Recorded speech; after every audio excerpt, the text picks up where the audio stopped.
എൻ്റെ കൂടെയുള്ളത് അലക്സ് മാഷാണ്. അലക്സ് മാഷ് ചവിട്ട് നാടകം പരിശീലകനാണ്.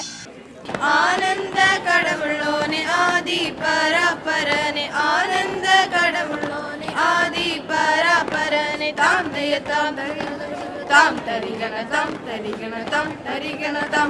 അതായത് ഇപ്പൊ കലോത്സവ വേദികളിൽ മാത്രമാണ് ഈ ഒരു ചവിട്ട് നാടകം കാണുന്നുള്ളൂ. അതായത് പുറത്തേക്ക് ഈ ഒരു കലാരൂപം പുറത്തേക്ക് വീണ്ടും വരണം എന്ന് ഞാന് ചവിട്ട് നാടകത്തിന് ഒരു കഴിഞ്ഞ 40 വർഷമായിട്ട് ഇതിന്റെ പുറകെ ഉണ്ട്. 10ാം ക്ലാസ് കഴിഞ്ഞപ്പോൾ തുടങ്ങി ഞാൻ ഇതിന്റെ യാത്രയിലാണ്. ഞാനിപ്പോ വനിതകളുടെ ടീമുണ്ട്, 3 ടീമുണ്ട്. ഗൾഫിൽ പ്രവാസികൾക്ക് ഒരു ടീമുണ്ട്. അതേപോലെ തന്നെ ഭിന്നശേഷിക്കാരായ പിള്ളേർ ചവിട്ടുനാടകത്തിന്റെ ടീമുണ്ട്, അവരെ പഠിപ്പിച്ചു. ഇതെല്ലാം ചെയ്യുന്നതിന് പിന്നിൽ ഈ കലയെ ഒന്ന് മറ്റുള്ളവരിലേക്ക് അവതരിപ്പിക്കുക. എല്ലാ മനുഷ്യനും ചെയ്യാവുന്ന ഒരു കഴിവാണ് എന്ന് തെളിയിക്കാൻ കഴിയുന്ന രീതിയിൽ അവരെ കൊണ്ടാവുന്ന രീതിയിൽ അവതരിപ്പിക്കുക എന്നുള്ളതാണ്.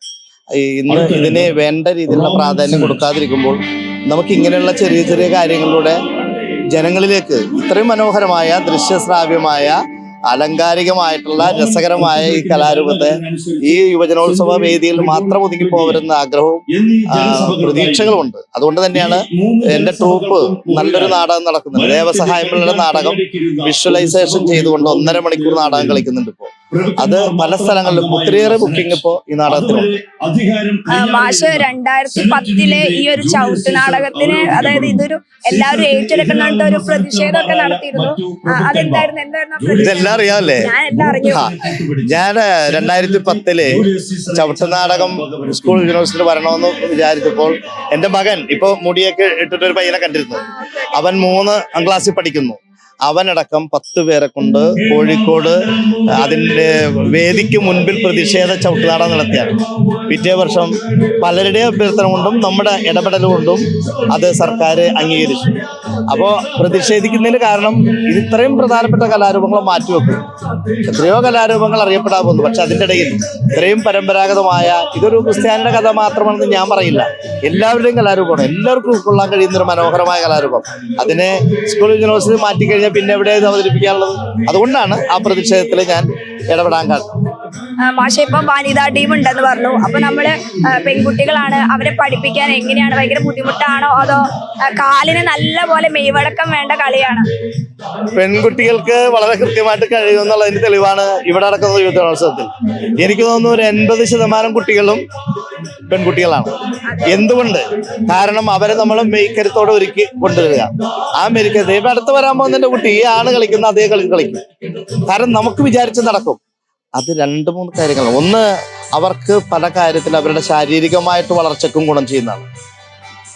നമ്മൾ അടങ്ങി ഒതുങ്ങി വീട്ടിലിരിക്കുന്നതിനേക്കാളപ്പുറം പൊതുസമൂഹത്തിലേക്ക് ഇറങ്ങി ചെല്ലാൻ കഴിയണമെങ്കിൽ ശരീരത്തിനും മനസ്സിനും ഒരു ബലം ഉണ്ടാകണം.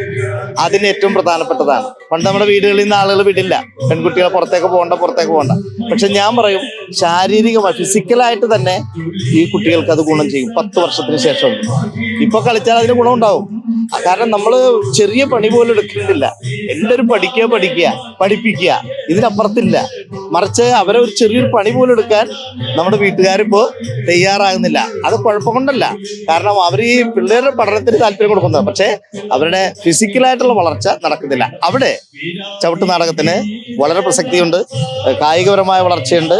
അവർ കാല് പൊക്കി കളിച്ചാൽ ഒരു നഷ്ടവും ഈ ലോകത്ത് സംഭവിക്കാൻ പോണില്ല. അവർക്ക് കൃത്യമായിട്ട് ചെയ്യാൻ പറ്റും. രാജാപ്പാട്ട് കൃത്യമായിട്ട് കളിക്കുന്ന പിള്ളേരാണ് ഈ 80% പിള്ളേരും.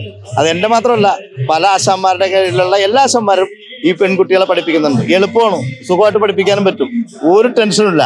അവരെ നമ്മൾ അവരുടേതായ രീതികളിൽ നിന്നൊക്കെ മാറ്റി അവരെ വേറൊരു യുഗത്തേക്ക് നമ്മൾ എത്തിക്കുന്നുണ്ടെന്നുള്ളതാണ്. ഇപ്പൊ നമ്മൾ കാണുന്ന എല്ലാ കളികളും പെൺകുട്ടികളാണ് ഭൂരിഭാഗവും. അപ്പൊ എൻ്റെ ടീമടക്കമുള്ള ഒരു 5-8 ടീമല്ലാതെ വേറെ ഇല്ല.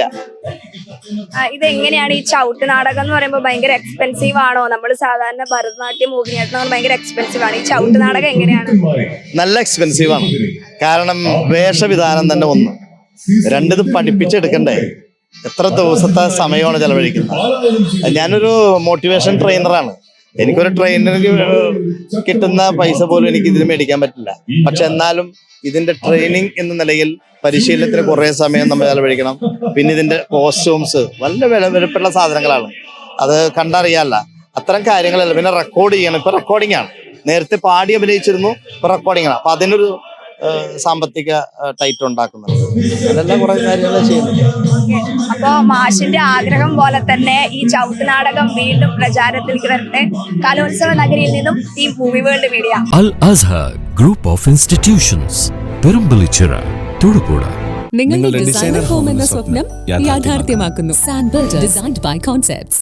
ചേഞ്ച് ആകണമെങ്കിൽ മൈജി തന്നെ പോണം. ലേറ്റസ്റ്റ് ബ്രാൻഡ് മൊബൈലുകളും ബെസ്റ്റ് ആക്സസറീസ്, ഒറിജിനൽ ബ്രാൻഡുകളുടെ wide range. MyG future. Change ആകൂ, വേറൊരു റേഞ്ച് ആകൂ.